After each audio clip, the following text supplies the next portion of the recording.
son. Style is all that matters. Others build, searching for perfection. The fearless always push the limit.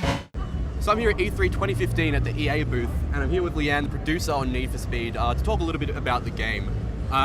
So I've heard it being described as a kind of an amalgamation of a lot of different features from previous games. Can you talk a little bit about that? Yeah, so it's a bit of a reboot. That's why it's called Need for Speed and it doesn't have a subtitle there.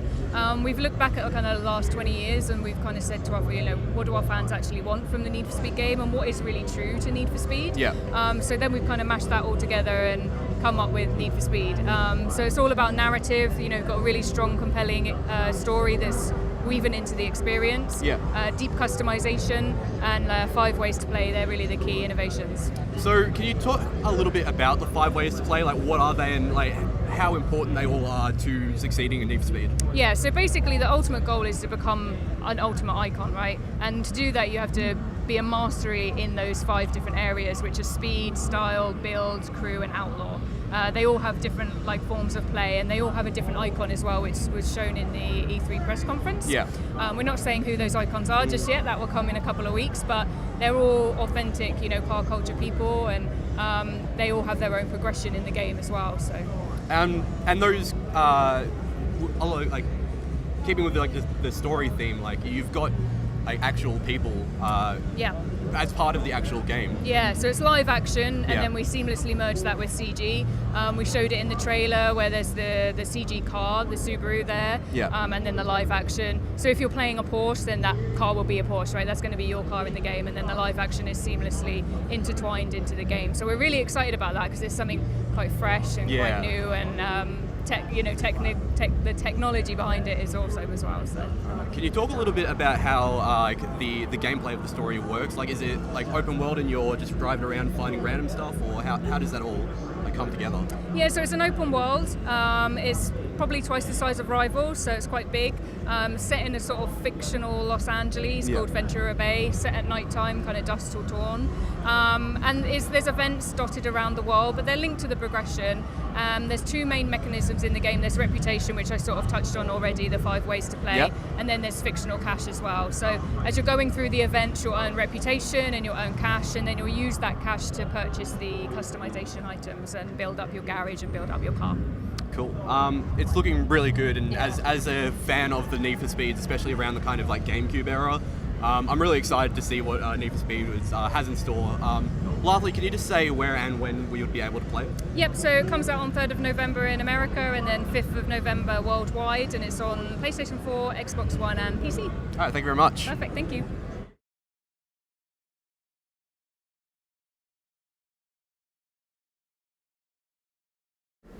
So I'm here at E3 2015 with Toby and David, who make EITR. Yeah. I've been pronouncing that so many times in my head since we've been last talking. It's cool. You say the game is born out of your guys' love for hardcore games and stuff like that.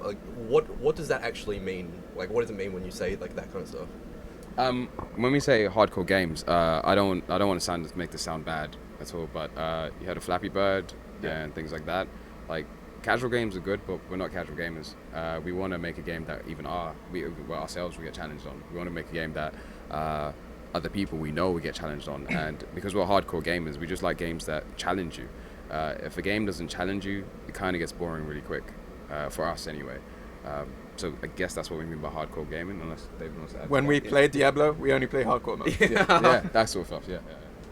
All right, so looking at your game, it's very clear to see the kind of influences that you have. Can you talk a little bit about the influences that you have that made the game and how important they are to the game that you're making?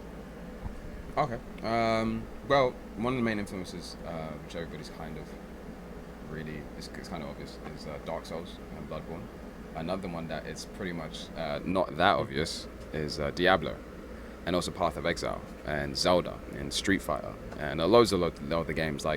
We like the fact that people are saying it's like a Diablo Dark Souls, which is what we're kind of going for, but we want it to stand out on its own game, because we believe that there is no action RPG out there that has real-time combat and makes you feel like you're actually playing a game that you can spend more time to find equipment for yourself, farm mobs, things like that. So our inspiration, yes, we are inspired a lot by Dark Souls and Bloodborne, but we want the game to stand out for itself, basically. I hope that answers your question. Yeah. Sweet. Yeah, the whole game is going to be handcrafted, but we do have an idea for some end game content to be randomly generated. So you'd have like a tower, for example, which would have 100 floors. Yeah. This is our idea. Yeah. It's not in the game. Yeah. Yeah, this tower has 100 floors and they're all randomly generated, but this content's only accessible after you completed the handcrafted part of the game. Yeah, we find that basically with, don't get me wrong, like procedural generated stuff is always good. Yeah. Like it looks cool, but you can't really craft a level, but you can't really hide stuff with procedural stuff. Like you can't have a Dark Souls or Bloodborne level procedurally generated. Like in Bloodborne, you have the altars that you can go into and they're procedurally generated, but they don't have that same feeling when you actually go outside. It actually feels more like you're exploring a handcrafted world. It gives us more control over where we want to put things and how we want to hide things. Yeah. We will have procedural later on, but we were sticking with the whole handcrafted. We have more control and more creativity over that one. David, I heard some stuff about the art style. Yeah. Can you talk a little bit about like the creatures you've curated and like if there's any kind of like overall theme with them or stuff like that? Well, my theme is really just it's all drawn from Norse mythology. So if I want to design a new enemy, I basically design them based on things that are going on within that realm in Norse mythology. So, for example, in Jotunheim, there are Jotuns, who are like giants. Yeah. And then I'll do research on that kind of enemy, and I'll draw according to what I can basically find through the research. You were talking about the combat before. Can you talk a little bit about what you've done with the leveling and also the skill trees? Cool. Hold on to your seats. Yeah. Basically, we have no EXP in our game. We don't have a particular reason as to why we don't have any EXP. I guess we're just insane, and we decided to go for a different route. We have a favor system, and with the favor system, you need a favor system. You need favor in order to level up. You can find favor; it's an item, so you can find it from like drops. Maybe a boss will drop it. Maybe we hide it away somewhere, and you might luckily find it.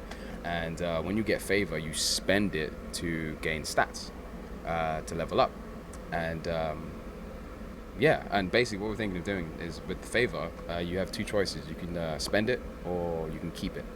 Now, if you keep it, your stats and your buffs are actually better. So if I spend one favor and I'm one level, I might get like +1 strength. If I just have one favor, I might have +5 strength.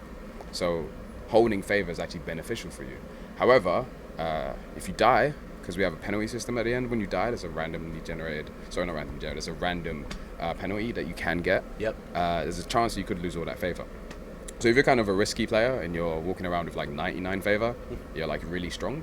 But if you like mess up and slip up and you die, there's a very good chance you could lose all of it. But we feel like, it gives people the chance to either play it safe or play it risky. It's almost like having a hardcore mode and not actually having a hardcore mode. Yeah. Pretty much that. Oh, the mana as well. We don't have mana. Yeah. We have charges like in Street Fighter. So one charge could do one skill, and some skills could take like 3 charges. So it's up to you how you want to equip your character, either with more powerful skills or more one charge skills. The game looks really awesome. You were saying though that there is a few people working on it, but it's mainly just you two. Yes. Yeah. Do you have any kind of release date in mind? 2016 is what we'll say. Because we want to make the game as well. We're actually told not to say anything apart from 2016, so that's what you're getting. That's what you're getting, yeah. We want to make it as good as we can, but we're going to say 2016. Alright, they'll have to be good enough. Alright, thanks guys for talking with me. Man. Thanks a lot, man. Thank Cheers, you. we appreciate it. Nice one. And cut.